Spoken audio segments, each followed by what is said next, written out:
2024 was a big year for upgrades, and I made some decisions that you might find a little perplexing, but for me, they worked out really great. And one of them is right over here. So stick around after the break. I'm going to tell you everything I did in 2024 to really uplift the experience in my home theater. Before we get started, if you're into tech, hi-fi, or movies, be sure to push the subscribe button for new weekly videos. We're going to get right into it and get kind of head deep in the 2024 upgrades. And the first thing I want to talk about is this thing, right? And this is a TCl 98-inch QM7 television. Before, if you remember, I had a scope screen projection set up using a JVC projector mounted from the ceiling over here. And I have upgraded, and yes, it absolutely 100% was an upgrade from that projection system to this direct view television system that I have in place now. You might be asking, why would I do that, right? Well, the number one reason is picture quality. And there is absolutely no comparison between the picture quality that you get off of this $2,000 TV. That's right, this thing is only $2,000 compared to now what was admittedly an older projector from JVC. It's night and day difference. I mean, the quality is not comparable at all. Now you might say, well, what if I've got a new kind of top of the line $15,000, $20,000 JVC projector system? Should I do this kind of change? Well, it depends on size, right? So if you're going to project a 150-inch image, you probably want to stick with your projector. But if you want to go with something in the 100-inch or 115-inch range, there's absolutely no question this is 100% the way to go. Some people will say that the audio quality is going to be compromised when you move away from an AT screen. No, absolutely not. You can have a stellar environment using an LCR with a center under the screen, or if you really want to get fancy, you do a center under and above. I guarantee you it is going to sound phenomenal because I listen to this every day and it's phenomenal. Now, the story isn't just I put this in. There was a lot of things that went into this, and I'm going to briefly talk through this. Now, I've got videos for all this stuff posted up, but there were a lot of steps to kind of get from a projector screen with a projector to a TV. And let's start on this side, and then we'll work back across. The first thing I had to do was get rid of the projector. That was actually pretty easy, right? So I simply pulled it down. I haven't done all of the paint work yet up here to correct for the holes where I had the mount on the ceiling, but you can see that there's nothing there now. However, the power, the Ethernet, and then the connection for HDMI is actually up in the ceiling. Now in 25, I do plan to do some stuff with that, but let's hold off on the 25 talk until we get to that section of the video. So the first piece was get rid of the projector. That was pretty straightforward. It's gone. And then from there, well, really the big part was what did I do on the actual wall where the television is mounted? Now on this wall, I did a ton of work, right? So there was a projection screen that was AT with a center channel behind the screen. That screen came down, that speaker came out, and then I actually patched that up. From there, I installed Slat Solution slat wall all the way from left to right, covering the entire wall. Now this does two things. One, and the primary reason I put it up is because it looks good, right? The secondary reason is that there is some acoustic treatment qualities there. There is acoustic felt with the actual slat wall, so it gives you a little bit of diffusion. I would say that the absorption is probably negligible, but if I was going to put up something for an aesthetic reason, I wanted to go ahead and have a little bit of room treatment functionality there as well, because I don't know if you remember, but I did have acoustic panels on the walls, but now that I have this up, I have removed those. So this panel here was actually replicated here and over there as well. So that got the room in a position where I was ready to actually put the TV in. Now, what do I have to do to install the TV? So the first step was to install a new HDMI cable from PixelGen. So this is the THX cable, runs from my cabinet to behind the television inside of the walls. A little bit of work there, but very impressive result. It works, right? Some people are like, don't spend money on the high-end cables. Well, this is a cable that looks good when I look at it, although it is in the wall. But it does the most important thing, which is 100% of the time it causes no problems with my HDMI connection from the TV back to the Trinnov processor. The next step in installing the television was the mount. So I used the Sanus Mount, and the good folks over at Dream Media were able to come over and help me, because I don't think I'd have been able to do this by myself. Get the mount up on the wall and then mount the actual TCl QM7 television, right? So from there, I've got pretty much a full system. The wall is fixed. I've got it looking nice.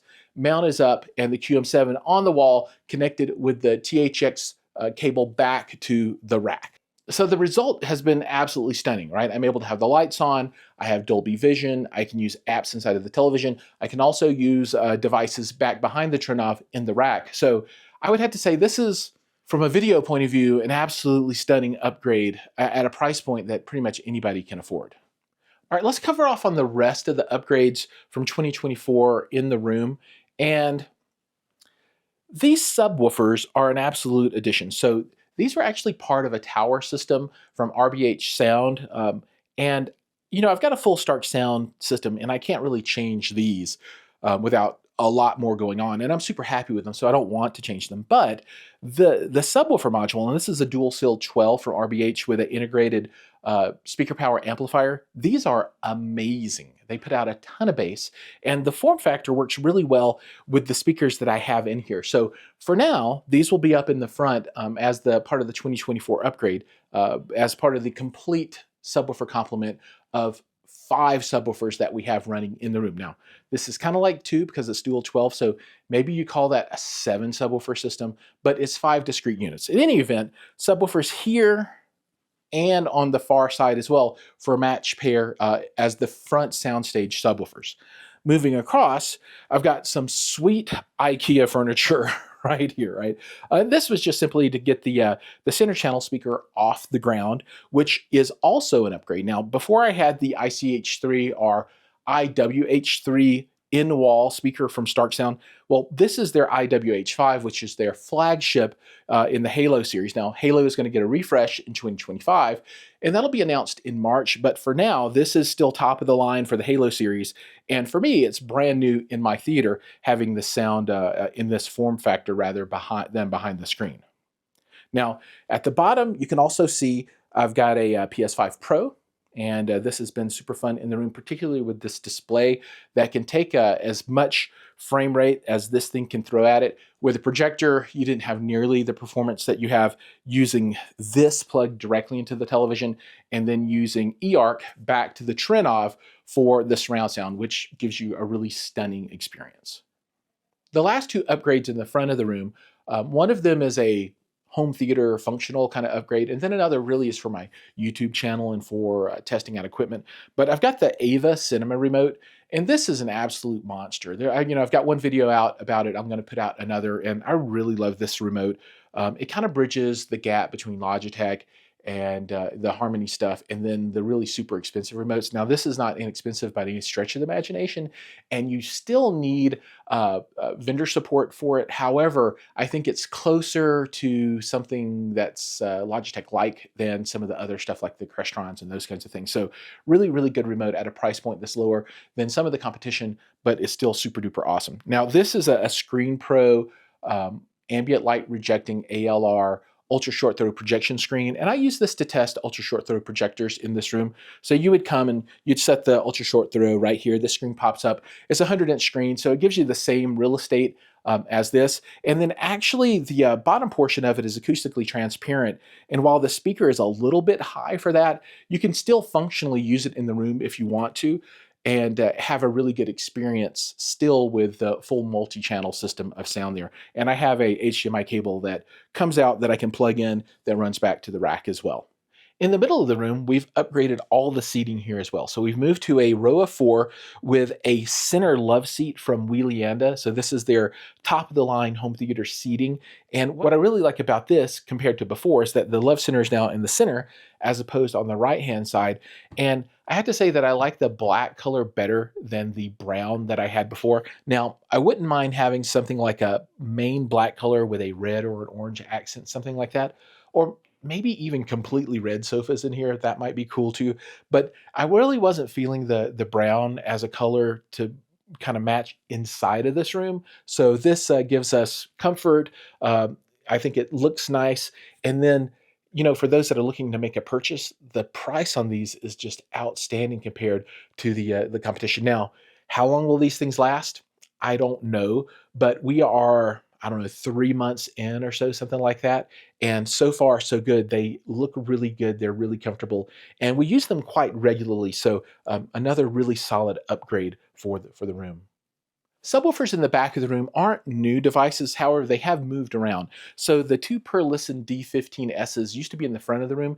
They've moved to the back, and then the Miller Chrysler X15 Plus is centered in the rear now as well. And between these 3 subs in the rear, which is a total of 4 15s and 4 12s in the front, that creates a huge amount of bass energy in the room. Now, one thing I can't do is I need one more sub to do waveforming with the Trinnov, and that'll be something for 2025. But right now, this gives a really, really great setup using what I would consider a traditional subwoofer setup in room. Now we're going to talk about the electronics in the cabinet, and there have been a lot of changes there as well. Some new stuff and some old stuff. So most significant change, well, gosh, these are really significant. We're going to start in the bottom, and hopefully this isn't too dark. But the amplification stack and the processing stack has moved over to the Trinnov brand. So I've got a Trinnov Altitude 16 processor and an Amplitude 16 amplifier, and that's for the entire system. And it has been absolutely stellar. Really, really, really, really good equipment. I cannot say enough about it. Go watch my videos. It's top grade. Up from there, I've got the madVR Envy. I don't actually have this implemented into the system right now. This is a video processor, and we'll talk a little bit about the 2025 plans, which will heavily leverage the madVR Envy. But for now, it's not being used. Take one step up, and I have my first laser disc player ever. Yeah, that's right. That is a nice old Pioneer Laserdisc player, CLD D406. I don't have the module to give me surround sound with it, but I've always wanted one, and I finally have one, and this is the first. From there, all of the equipment is old. I've got a Kaleidescape, I've got a Panasonic Blu-ray player, and then there's an NVIDIA Shield inside of the cabinet there. And that pretty much completes the system. Now that you've seen what I've done in 2024, let's talk about what's coming in 2025, because I have a lot of cool stuff planned. So if we start on this side, the biggest obvious thing that you're going to see is in the center is going to be a brand new stereo integrity GSG audio speaker power 24-inch subwoofer. So that is in process right now and will be in the center of the room. I'll have to decide what to do with all the other subs at that point. I don't know what I'm going to do yet, but that one will be there. Now, next up is that I'm going to add a new shelf in the top of the wall here where I will have space to test projectors. Now, with a projector there, I will need some type of screen solution on this side of the room, and I haven't decided exactly what that's going to be yet, but it might just be a simple drop-down long throw projection screen that'll fit between the speakers, or maybe I'll move those speakers out and do something like 150-inch drop down just so I can test at a larger form factor. But that will be coming because I do need a facility to test that type of projection in this room. From a display point of view, I hope to upgrade this to either 115, 116-inch, or even 136-inch micro LED in 2025. So that step will be coming. And that will mean the center channel will drop down a little bit, the furniture will change, some other items, but that is a tentative change. The other ones are pretty firm. Now, moving to the cabinet, there are going to be at least 3 upgrades there, right? So I'll be looking at a new Kaleidescape Strato V player. I'll be installing an Revolution media player, and hopefully there'll be a new Apple TV as well to install in the cabinet. So a huge number of changes pretty much in every aspect of the room outside of the main complement of speakers. At this point, I don't have any plans to change the Starke Halos. However, when I hear the new Halo system, maybe it's going to be enough to kind of push me over the edge there. But for right now, I'm planning to stick with the gear that I have in place. Another 2025 upgrade will be upgrading the feet on this Starke Sound tower, right? So I'll be adding isoacoustic isolation feet on the bottom of both of the towers. And I've already got those in stock. I just got to get the right threads for them, and those will be going on. They're super cool. Well, that brings us to the end of my 2024 recap of upgrades for the Giles McCoy basement home theater. If any of these devices are interesting to you, take a look down below in the notes. I've got links to all the stuff down there. And one thing I want to point out is that this is a room that anybody could build. It is completely DIY, retrofit. None of this is custom construction, so I wasn't doing drywall and crazy things like that. But you can build this and have an experience that is very close to the $1 million theaters that you see at CDL or ISE. You really can do it, and you don't have to spend that kind of money. The big difference that you'll see is screen size, right? Because they're going to use a really expensive projector and have a really, really big screen. So if that is not a hard requirement for you, this is a really good example of how you could potentially upgrade your theater to have an experience that's 99.5% of what you're getting out of those $1 million theaters. Thank you so much for watching. Remember, like, subscribe, ring the bell, do all those things, and I'll see you in the next video.